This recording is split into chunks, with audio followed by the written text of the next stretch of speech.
Então vamos lá. A China passou por uma revolução chamada Revolução Comunista no ano de 1949, que foi quando ela aderiu ao sistema socialista, né? Ela se disse socialista. Embora eu falei até ontem que ela é uma socialista de mercado, porque no plano político ela realmente tem a centralização política nas decisões políticas em torno do Partido Único, que é o Partido Comunista Chinês, mas no quesito de produtividade, de comércio, ela adota ali estratégias de uma economia capitalista, né? Mercado capitalista, com empresas públicas e empresas também privadas. Por isso que a gente diz que a China ela é uma economia de economia mista, um país que é um socialista de mercado. Então, quando ocorreu lá a adesão à Revolução Comunista, em 49, o Estado promoveu a coletivização das terras, né? Coletivização dos meios de produção. Essa coletivização faz com que o Estado domine, comande tudo, né? Tudo passa a ser, tá aí nas mãos do Estado. Todas as terras, enfim, tudo. Toda a produtividade passa para as mãos do Estado. Todas as empresas passam a ser estatais, certo? Nessa primeira fase aí, em 1949, quando eles aderiram ao socialismo. E outra política é a questão da adesão da economia planificada. Se você é um país socialista, sua economia é planificada e não a economia de mercado, que é capitalista. Economia planificada por quê? Porque o Estado sozinho controla tudo, né? Por isso que é planificada. Então, se existe só um grande ator ali que pratica várias ações, no caso é o Estado. Por isso que a economia é planificada. No caso, a economia do Brasil é a economia de mercado, porque nós somos um país capitalista, onde existem empresas públicas e empresas privadas. Ainda nesse período aí da Revolução Socialista, o país ainda tinha uma dinâmica de ser um país um pouco isolado, proibiu a entrada de vários produtos estrangeiros, mas a China já começou a comercializar com outros países, sim, já comercializava, na verdade, com outros países, mas ela não era tão aberta ainda para o mercado internacional, né? Nessa época de 1949, não era tão aberta. Já a gente vai falar da Guerra do Ópio, e a gente vai ver que desde o século XIX e até um pouquinho antes, a China já era um país isolado, né? Assim, não mantinha tantas relações com outros países, no quesito de abrir suas portas para o mercado estrangeiro. Mas sim, ela já vendia alguns produtos, como seda, que mais chá, era muito comum ela vender chá, porcelana, enfim. Já vendia, mas não comprava tanto, sabe? Ela era um pouco fechada nesse quesito de compra de produtos, mas exportava, sim, alguns produtos. E aí a gente vai ver que isso foi um dos fatores que provocou a guerra do ópio entre China e o Reino Unido, né? No século XIX. Houveram dois grandes conflitos, duas grandes guerras do ópio. Vamos lá. Dessa forma, somente mercadorias autorizadas pelos governantes, como armamentos e produtos para a tecnologia, poderiam entrar na China. Isso aqui nesse período da Revolução Comunista, né, de 49. Nesse período, a área ao longo do Vale do Rio Azul, que é chamado de Yangtze Kiang, enfim, de Sichuan a Xangai, transformou-se no eixo econômico de maior dinamismo do país, no Vale desse rio, né, do Rio Azul. Nesse local foram desenvolvidos vários tipos de produção, desde atividade siderúrgica, ou seja, a produção de aço, ferro e indústrias petroquímicas, até a produção de aviões e computadores, ao longo desse vale aí. Xangai é um dos principais centros, né, financeiros do país, é um dos principais. A economia e as regiões da China. Agora vamos ver um pouquinho a economia relacionada a algumas regiões da China. Pequim é a capital do país, né, que é Beijing.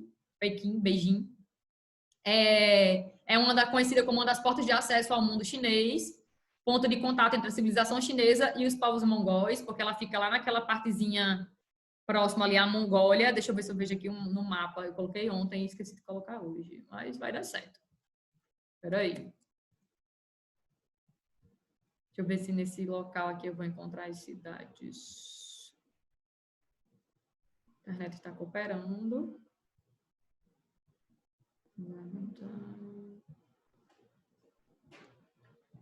Está aqui, mapa político da China.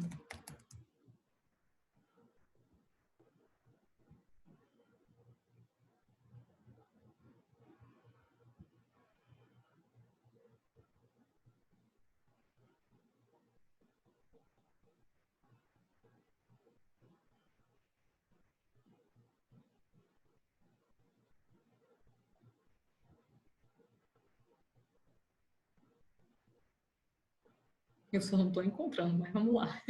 Vai dar certo.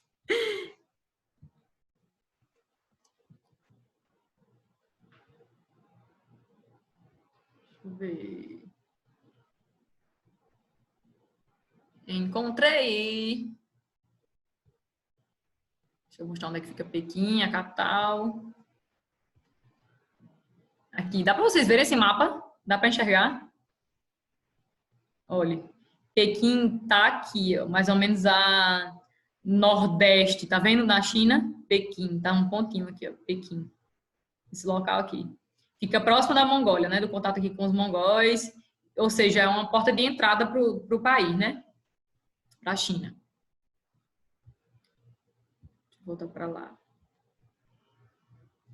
Então, localizada na borda da grande planície da China do Norte, no sopé dos maciços montanhosos ocidentais, é uma área de ocupação muito antiga, certo? As marcas dessa história podem ser vistas na Cidade Proibida, onde foram construídos o monumental Palácio Imperial das dinastias Ming e Qing e a China Imperial, né? E a Grande Muralha da China, que passa 75 quilômetros ao norte de Pequim, que é um dos marcos da China, né? Um dos pontos turísticos mais visitados no mundo inteiro é a Muralha da China.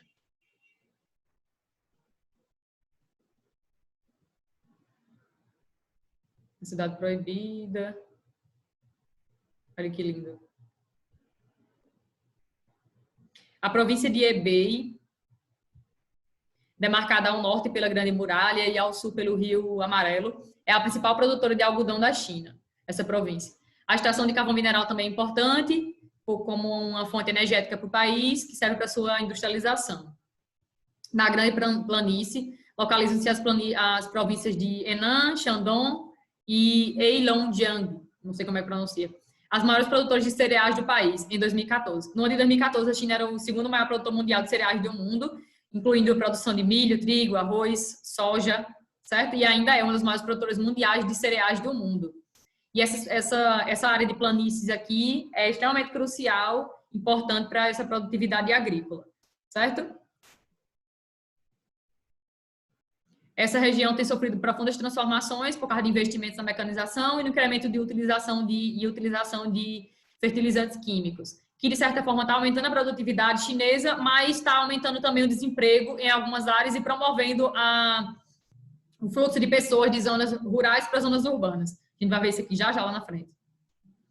Em 2014, a China era o segundo maior produtor, porém, esse processo de modernização da agricultura gerou desemprego entre trabalhadores rurais, que começaram a ser absorvidos por outros setores da economia, como o terceiro setor da economia, que é o setor de comércio e de serviços, mas aí não tem emprego para todo mundo, então, de certa forma, ocasionou alguns problemas sociais, né? As pessoas não têm emprego para todo mundo, no terceiro setor, e nem no segundo setor, nem no primeiro setor da economia.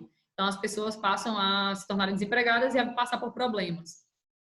Grande parte das pessoas que habitavam zonas rurais passaram a migrar, praticar o êxodo rural, migrar para as cidades em busca de emprego. E não encontravam. Afinal, mais de 20 anos atrás, o país empregava na agricultura quase 80% de sua população economicamente ativa. A China sempre foi um país assim muito agrário, um país muito rural, certo? Mas há pouco tempo o país passou por uma série de modernizações, principalmente nesse espaço agrícola e no espaço industrial também, que ao modernizar começou a empregar um maior número de máquinas, técnicas mais modernas na produtividade, e isso, de certa forma, começou a expulsar as pessoas desses setores, né? Do primeiro setor da economia, que é a agricultura, pecuária e extrativismo, e do segundo setor da economia, que é a indústria. E aí só resta o quê? Tentar a vida trabalhando no terceiro setor, que é o setor de comércio e de serviços, sendo que não tem emprego para todo mundo, esse é o detalhe, né? Importante. No extremo norte da China está localizada a Manchúria, uma região que já foi invadida pelo Japão, já falei disso, o Japão já tentou invadir, já invadiu, na verdade, a Manchúria, virou uma região de conflito, se tornou uma região de conflito entre o Japão e a China. Fica numa área de fronteira entre a Rússia e a Coreia do Norte, lembrando que o Japão também invadiu a Coreia do Norte, foi em 1910, invadiu também a Coreia do Norte, naquela onda expansionista deles, que eles queriam, imperialista, na verdade, queriam territórios para extrair recursos minerais e energéticos e matérias-primas para aumentar a sua produção industrial. E aí acabaram intervindo tanto em território chinês quanto em território coreano. E também a Manchúria também fica na região chinesa, fica ali próximo da região da Mongólia interior. Trata-se de uma área de floresta de taiga. Taiga é onde a gente vai encontrar, nas espécies da taiga. Taiga é um tipo de floresta que a gente chama de floresta boreal, ou floresta de coníferas. porque suas espécies são em forma de cone, tipo o pinheiro, o abeto, pinheiro que a gente dá árvore de Natal. Então, essa região da Manchúria é uma região que fica localizada numa latitude média, numa zona temperada, onde a gente vai ter a predominância de taiga, da floresta de taiga, de pinheiros, né? E é muito importante do ponto de vista econômico essa floresta, exploratório, porque é na taiga que a gente vai encontrar enormes quantidades de espécies com a celulose, né? Que tem ali a celulose, que é a matéria-prima para produzir, por exemplo, papel, enfim. E aí é muito explorada por essas indústrias no ramo de papel, de madeira, a taiga. Zona de extração de madeira do país, principal zona de extração de madeira do país, nessa região aí da Manchúria, que é onde se localiza a floresta de taiga do país. Dotada de importantes reservas de recursos minerais e situada próxima a Pequim, a Manchúria, também ali naquela região ali mais ao nordeste, né? Deixa eu ver se eu encontro aqui, não sei se está em Mandarim, eu acredito que esteja, talvez eu não encontre. Mas fica por aqui, um pouquinho perto de Pequim. Sei que fica por aqui, ó. Mas não está favorecendo, né? Enfim.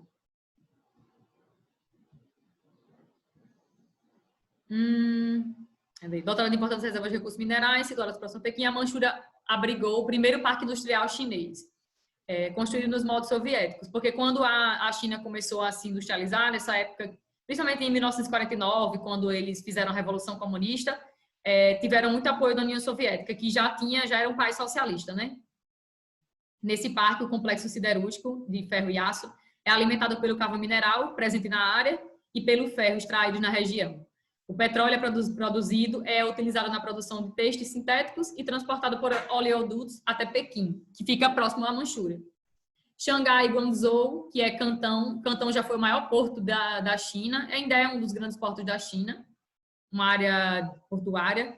Xangai também são duas áreas muito importantes do ponto de vista estratégico, comercial da China. São províncias que se desenvolveram voltadas para o mundo ocidental. Cantão foi o grande porto da China imperial e objeto de disputa na Guerra do Ópio.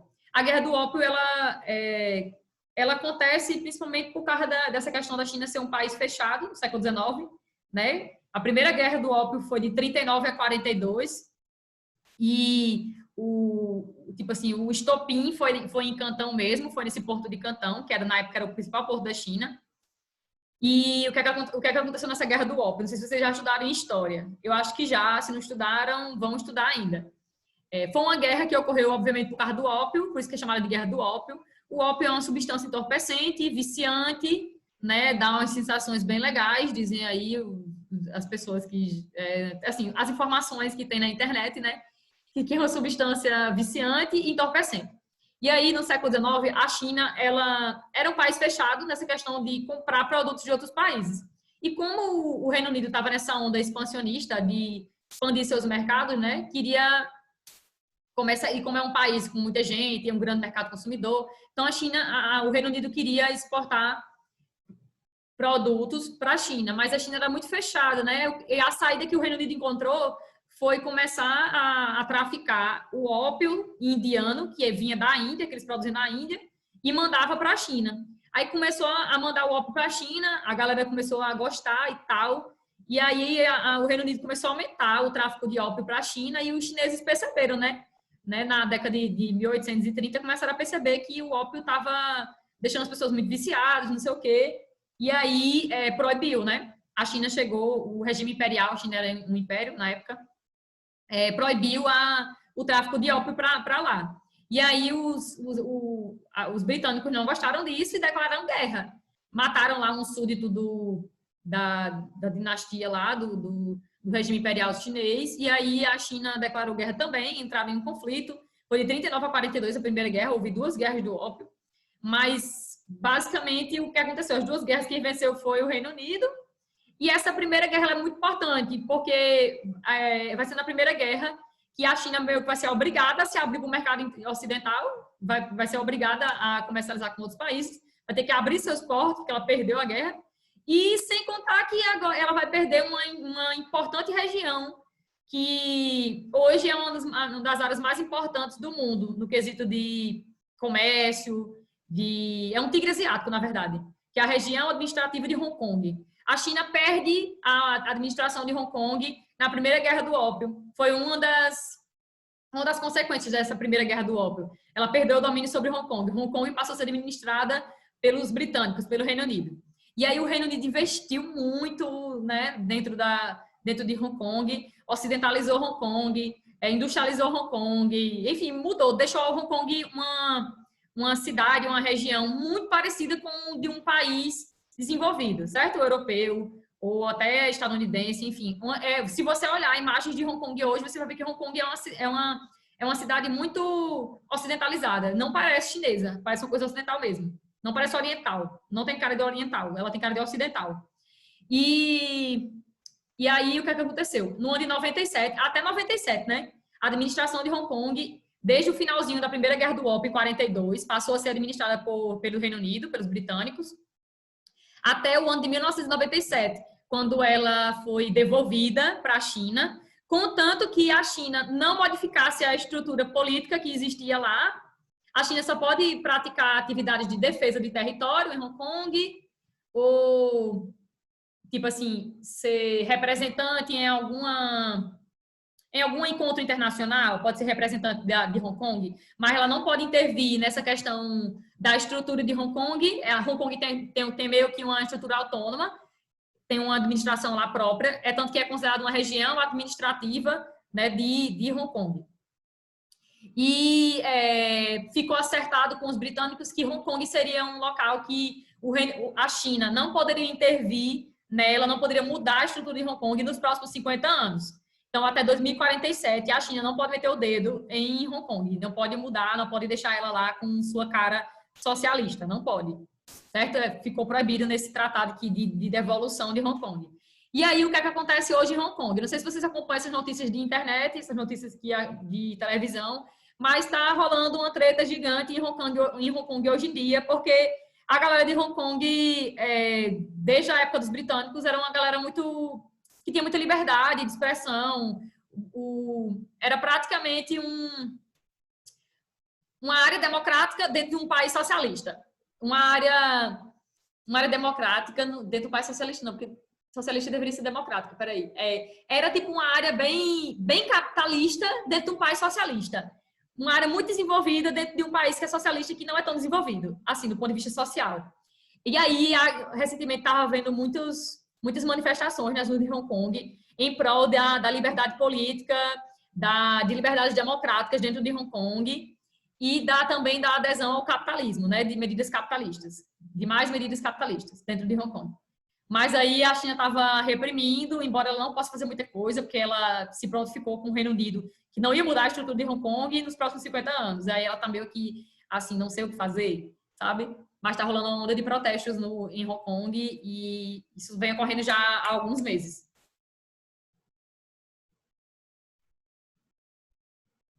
Tem um mapinha ali maravilhoso, ó, China, uso da terra, agricultura intensiva, arroz, soja, trilho, milho. Falei que a China é um dos países que mais produzem cereais do mundo, né? Ó, se predomina nessas áreas de planícies, tanto central quanto litorânea. Áreas de policultura, ou seja, de várias culturas. Arroz, trigo, algodão, chá. Também se considera dessa parte litorânea, né? A parte de planícies. Arroz e culturas tropicais. O arroz é uma das culturas mais praticadas no país. É uma cultura milenar, é tipo feijão para o brasileiro, né? É o arroz para eles, é muito importante, é um prato extremamente crucial para eles, cultural. Aí aqui tem a Associação de Silvicultura, Criação e Culturas, criação extensiva de ovinos, silvicultura, espaço árido pouco produtivo, que é a área geralmente de áreas áridas, secas, e a área de deserto, que é o deserto do Golfo, que eu falei que fica na região norte. Não é uma área tão propícia, né, para a agricultura. Falei também disso aqui, que a China recebe ventos monsônicos no verão, que propicia a agricultura do país, no verão, né, principalmente, que é quando eles recebem ventos carregados de umidade do Oceano Índico para o continente, tornando mais úmido, promovendo mais chuvas. E o inverno mais seco porque os ventos mudam de direção. Monções são ventos que mudam de direção. Também do Pacífico, né? Aqui. Vem do Índico e do Pacífico. Agora vamos para o Tratado de Nanquim. O Tratado de Nanquim foi o tratado feito pós a Guerra do Ópio, a primeira Guerra do Ópio, que foi de 39 a 42. A China perdeu. Perdeu a Guerra do Ópio para os britânicos. E aí, o que é que aconteceu? Vamos às sanções, né? Sanções. Ela teve que sofrer um pouquinho com o final da Guerra do Ópio, que ela perdeu e tal. A primeira medida seria essa, porque ela perdeu a administração de Hong Kong. Até 1912, quando houve a proclamação da República, o país, enfraquecido pelo conflito, foi obrigado a conceder territórios a diversos países, como Estados Unidos, França, Japão, Rússia, Alemanha. Olha aí, teve que conceder territórios. Cantão e Xangai se tornaram centros de negócio da China, onde só os estrangeiros levavam vantagens. Só os estrangeiros levavam vantagens, pois controlavam as ferrovias, os portos e toda a extensão do Rio Azul, de Xangai a Nanquim, além da desembocadura do rio Siquiang, em Cantão. Ou seja, a China sofreu bastante até o início do século XX, por causa que perdeu a Guerra do Ópio, essas duas guerras do ópio que ocorreram no século XX. Teve que se abrir, né, ao mercado internacional. Perdeu de quebra a administração de Hong Kong, que é o que vai explicar aqui agora. A China tem duas regiões administrativas especiais, que é Hong Kong, e depois de Hong Kong ela passou a administrar também uma região que era ocupada pelos portugueses. Era domínio de Portugal há muito tempo, que é a região de Macau. Macau é uma região muito importante do ponto de vista turístico. Tem até aqui, ó, se Hong Kong representa o moderno, com edifícios elevados e uma importante bolsa de valores, a bolsa de valores de Hong Kong é um dos maiores do mundo, Macau, com suas praias e cassinos, inseriu a China no circuito de turismo internacional. Macau é como se fosse a Vegas da China, como se fosse Vegas, Las Vegas, sabe? É uma área muito dinâmica do ponto de vista do turismo. Turismo financeiro, assim, um turismo bem rico, digamos assim. Aí a China tem uma outra entrave, que é a questão do Tibete, que fica na parte oeste do país, numa área mais elevada. O Tibete é conhecido como o teto do mundo porque fica localizado, encravado no Himalaia, na Cordilheira do Himalaia. É um planalto encaixado na cordilheira, fica mais ou menos 4.000 metros acima do nível do mar, uma área bastante alta, elevada, sendo que o Tibete não deveria ser uma área chinesa, porque lá tem uma população com a sua cultura, com o seu idioma, enfim. E a China reluta dizendo que o território é deles e não consegue fazer ali uma aliança com os tibetanos. Mas por quê? Porque é uma área muito rica do ponto de vista mineral, né? Então a China vê isso aí. A principal atividade econômica do Tibete é a pecuária, das pessoas que vivem lá, né? Pastores nômades se dedicam à criação de iaques, que é uma espécie de bovino. Trata-se de uma região estratégica porque faz fronteira com países em litígios, que têm conflitos, que estão em conflitos. Em 49, o Tibete foi anexado à China. Tem a figura do Dalai Lama, né? O Dalai Lama é o líder religioso supremo do Tibete, sendo que o Dalai Lama não governa no Tibete, ele governa no exílio, porque a China, obviamente, é quem comanda o Tibete. Já tentaram diversas vezes se aproximar, fazer um acordo, mas não dá certo, porque os tibetanos eles querem independência e a China não deixa. Os monges tibetanos passaram a ser perseguidos e muitos mosteiros foram fechados ou destruídos. Desde 1959, Dalai Lama, soberano e líder religioso do Tibete, mantém o governo no exílio, na tentativa de sensibilizar a opinião pública internacional pelo direito de independência do Tibete, mas não conseguiu até hoje.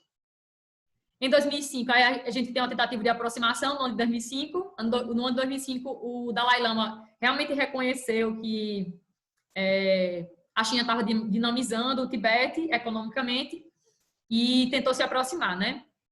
Estaria disposto a reconhecer a autoridade do governo chinês, desde que a China também reconhecesse a cultura budista o status de uma região autônoma, o Tibete ser uma região autônoma, com administração própria. Mas a China não aceitou isso. Em 2015, a China continuava a acreditar que essa atitude abriria caminho para a independência do Tibete e, portanto, não aceitou essa aproximação e nem tornar o Tibete uma região autônoma, né, com um governo próprio. Então, até hoje é uma coisa assim indecisa, né? Não tem uma decisão ainda. A Mongólia é uma outra região que uma parte dela pertence à China, né? Está ali próxima à China.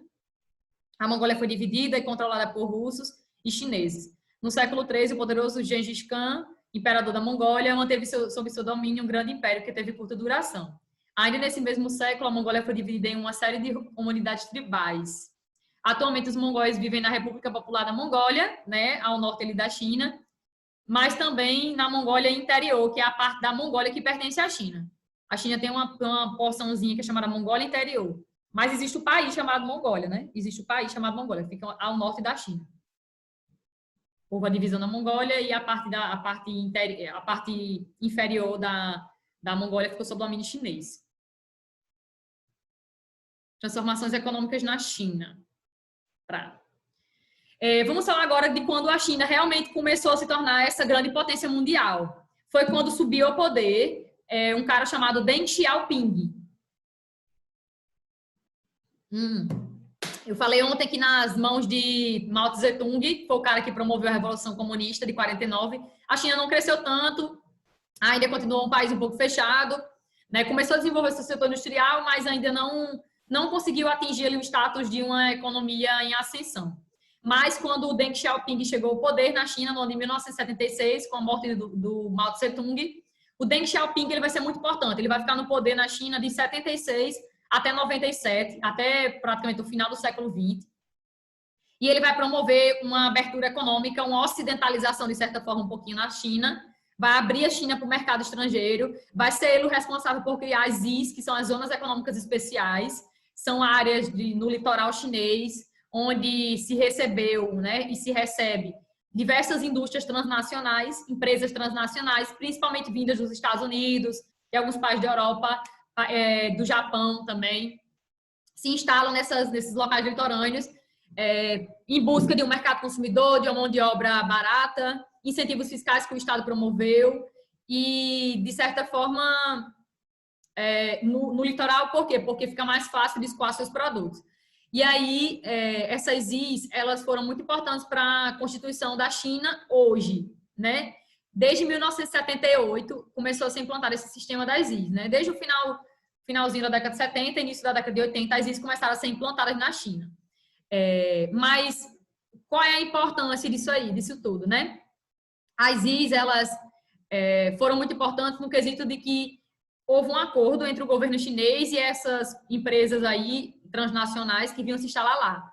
A China dizia o seguinte: vocês podem se instalar aqui, a gente vai promover uma estrutura, uma infraestrutura para isso, vai conceder alguns incentivos fiscais para isso, tem mão de obra barata aqui, mas em contraposição, vocês vão ter que trocar a tecnologia com a gente.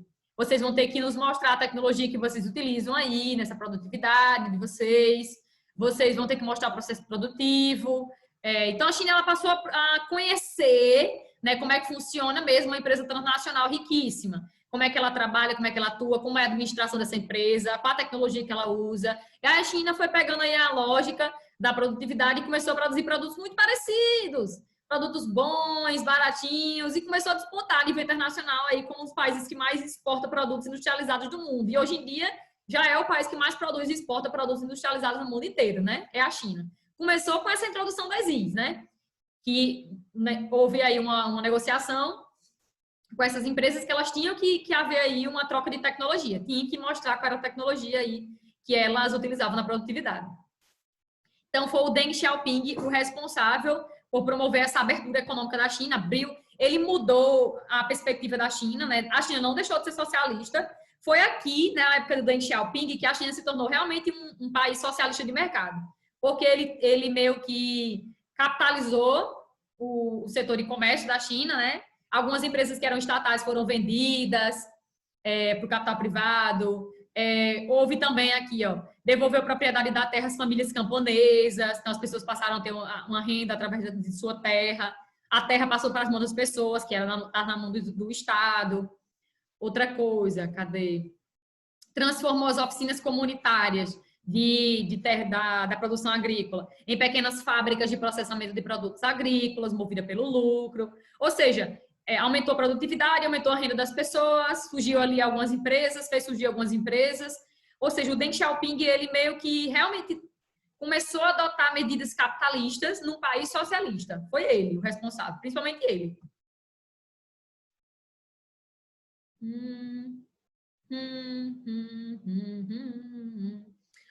Aproveitando-se da mão de obra barata e da oferta abundante de matéria-prima e energia, que tem bastante na China. A abertura econômica acelerou o crescimento econômico chinês. Então, a gente diz que o Deng Xiaoping, a época dele é um boom na China, tipo, é quando a China realmente vai despontar com uma grande economia. Então, no início da década de 80, vão ser implantadas as ZIS, que são as Zonas Econômicas Especiais, no litoral chinês. Ó, olha o número de empresas. Quanto maior a bolinha, maior o número de empresas, né? Ó, Guangdong, Xangai, Zhejiang, Fujian, Jiangsu, Shandong, também no litoral. A grande parte das empresas, elas começaram a se instalar no litoral e até hoje predominam no litoral. Disse que tem uma grande desigualdade na China, né? A China oriental, ela é uma China muito mais desenvolvida do que a China ocidental. A China ocidental é uma parte da China mais pobre do que o normal, digamos assim, né? Por quê? Porque grande parte das empresas e da produtividade da China está aqui no litoral do país.